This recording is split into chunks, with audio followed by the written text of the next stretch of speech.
Rasulullah. Maka Rasulullah pun tetap menjawab qala ummuka, yaitu ibunya. Sudah 3 kali laki-laki ini bertanya kepada Nabi Muhammad, dan Nabi Muhammad pun menjawab hingga 3 kali pun dengan jawaban yang sama. Orang yang patut untuk kamu layani, untuk kamu hormati, dan untuk kamu patuhi itu adalah ibumu. Kemudian laki-laki ini bertanya lagi kepada Nabi sallallahu alaihi wasallam, qala summa ya Rasulullah, kemudian siapa lagi wahai Rasulullah? Dan yang 4 kalinya Rasulullah menjawab qala summa abuka, yaitu bapakmu atau ayahmu. Jemaah salat Jumat yang dimuliakan Allah Subhanahu wa taala, dari hadis di atas mengandung arti bahwa seorang ibu memiliki atau mempunyai derajat 3 tingkat lebih tinggi jika dibanding dengan ayah atau bapak. Mengapa demikian? Karena ibu atau orang tua kita adalah yang mengandung kita, kemudian orang tua kita yang melahirkan kita, dan ibu kita pun yang mengurus kita. Kedua orang tuanya, kemudian sang ibu mengandung dengan susah payah dan melahirkan dengan susah payah juga. Kemudian setelah dia mengandung dan dia melahirkan, kemudian dia menyusui hingga menyapainya sampai dengan 30 hari, sampai dengan 30 bulan.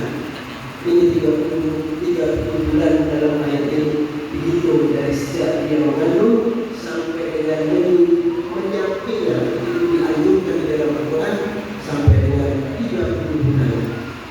Jemaah yang dirahmati Allah Subhanahu wa taala, kemudian terhitung sejak kehamilan yang mengalami adanya kesulitan yang bermula dari menghijau sampai gangguan fisik tidak terrasakan. Yang paling penting bagi seorang ibu dan yang paling berharga bagi orang tuanya, yaitu ketika anaknya lahir dalam keadaan selamat, maka ibunya pun tersenyum melihat walaupun saat akan melahirkan betapa sakit yang dia derita, maka sakit itu terasa tidak ada, maka sakit itu tidak dia hiraukan ketika melihat anaknya lahir dalam keadaan selamat. Allahu Akbar. Jemaah salat Jumat yang dimuliakan Allah Subhanahu wa taala, sementara kita melihat atau kita mendengar di berita-berita media ada seorang anak yang bertengkar dengan orang tuanya atau ibunya, kemudian anak itu memukul kepada ibunya, dia itu meninggal. Atau yang baru-baru yang viral, ada seorang anak yang sedang merawat atau memberi makan orang tuanya, tapi tidak layaknya dia memberi makan kepada orang tuanya, bahkan dia lebih kecil seperti memberi makan dengan memberi makan kepada binatang. Jemaah salat Jumat yang dimuliakan Allah Subhanahu wa taala, padahal Allah Subhanahu wa taala memerintahkan kepada kita umat manusia agar berbuat baik kepada kedua orang tua kita. Wa qala rabbuka alla ta'budu illa iyyahu wa bil walidayni ihsana imma yablughanna 'indaka al-kibara ahaduhuma aw kilahuma fala taqul lahumā uffin wa la tanharhumā wa qul lahumā qawlan karīmā. Dan telah diperintahkan Rabbu supaya jangan kamu menyembah kecuali kepada Allah Subhanahu wa taala. Wa bil walidayni ihsana, dan hendaklah kamu berbuat baik terhadap ibu bapakmu dengan sebaik-baiknya. Imma yablughanna 'indaka al-kibara ahaduhuma aw kilahuma fala taqul lahumā uffin wa la tanharhumā. Jika salah seorang di antara keduanya atau kedua-duanya sampai berumur tua atau lanjut dalam pemeliharaanmu, maka jangan sekali-kali kamu mengatakan kepada mereka, dan jangan juga kamu membentak mereka. Maka ucapkan wa qul lahumā qawlan karīmā, ucapkan atau merendahkanlah dirimu kepada kedua orang tuamu dengan ucapan yang mulia. Wafid lahumā janāha dhulli minal rahmah wa qul rabbi irhamhumā kamā rabbayānī shaghīrā, dan rendahkanlah dirimu terhadap mereka berdua dengan penuh kasih sayang, dan berdoalah atau kita diperintahkan sebagai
Tidak bisa diubah bahwasanya ada seorang pemuda yang sangat taat kepada orang tuanya.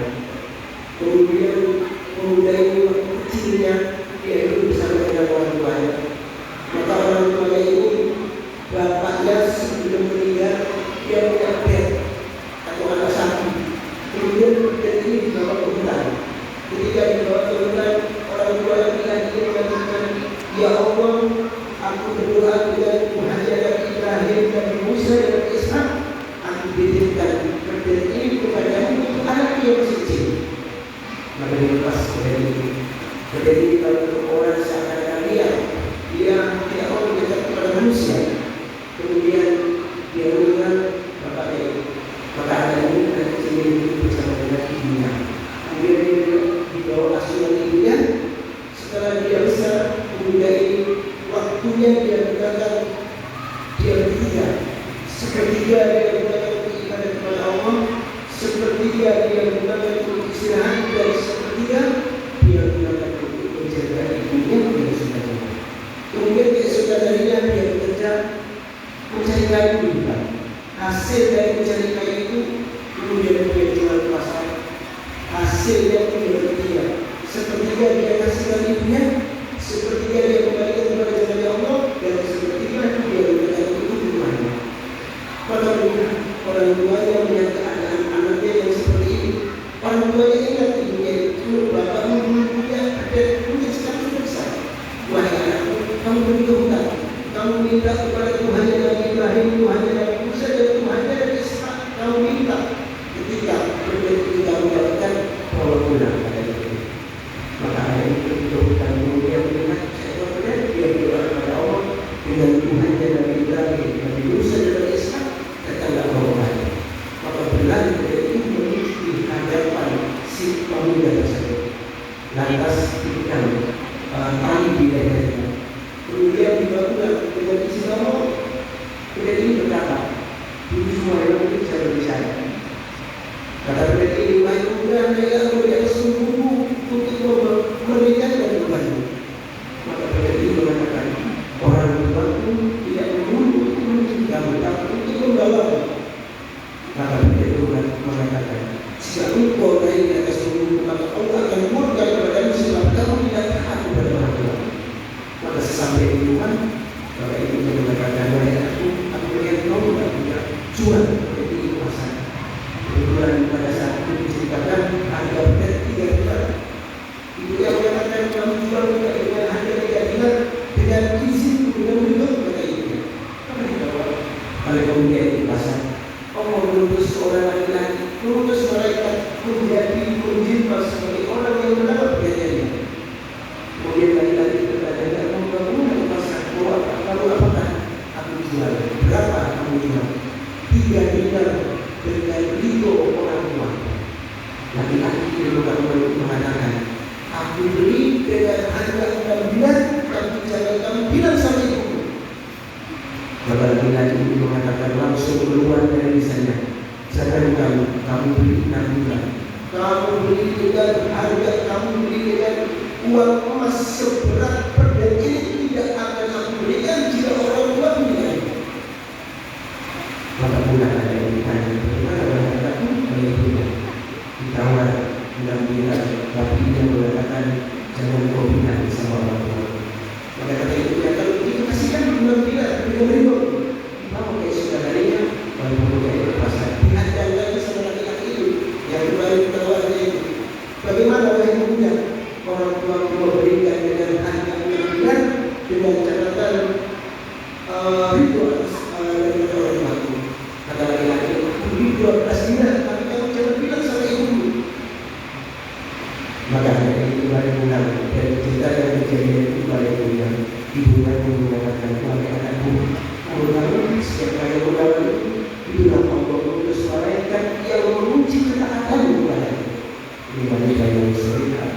Kemudian kata ibunya, kalau begitu besok kamu lawan. Coba kamu tanya, boleh dijual atau tidak punya ini? Maka anak itu keesokan harinya dia ke pasar, dia datang sama laki-laki itu. Bagaimana wahai pemuda? Aku diperintahkan itu menanya apakah boleh dijual punya ini?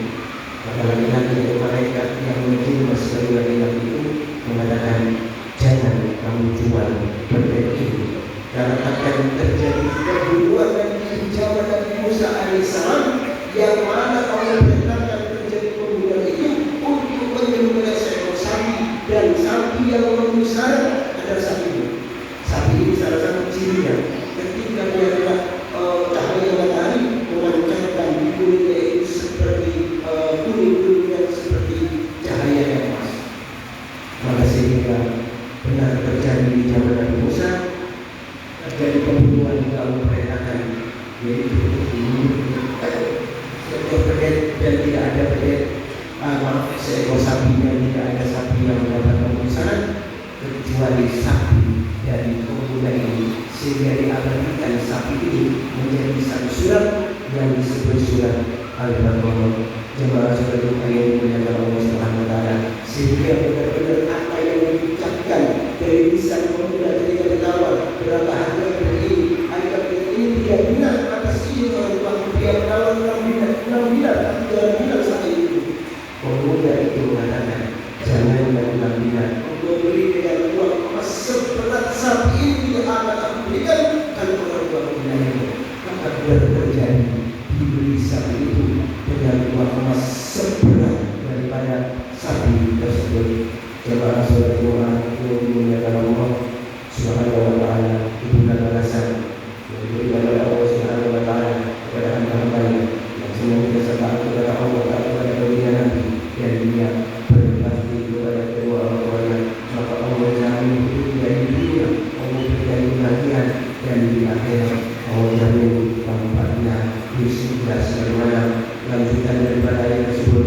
Ulaika alladziina nataqabbalu anhum ahsana ma 'amilu wa natajawwazu an sayyi'atihim bi ashabil jannah wa as-sidqi alladzi kanu yu'adun. Mereka itulah orang-orang yang kami terima amal baiknya yang telah mereka kerjakan, dan orang-orang yang kami ampuni kesalahan-kesalahannya, mereka akan menjadi penghuni surga sebagai janji yang benar yang telah diberikan Allah kepada mereka. Jemaah sekalian, memuliakan Allah Subhanahu wa taala, karena kalau orang tua kita masih ada, kalau kita menggunakan kesempatan itu untuk akan berbakti kepada mereka. Kalau orang tua kita sudah tidak ada, maka kita sempatkan untuk berdoa kepada mereka, sehingga Allah Subhanahu wa taala mengampuni daripada dosa-dosanya. Sebagai bentuk kita sedang pada hari ini, baginda Nabi Muhammad SAW bersabda, "Wallahu fi ridho Allah tergantung pada ridho kedua orang tuamu, dan murka Allah juga tergantung pada murka kedua orang tuamu." Demikian, mudah-mudahan bermanfaat dan mudah-mudahan kita diberikan kekuatan untuk dapat melaksanakan dari Allah Taala. Alhamdulillah.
Indonesia.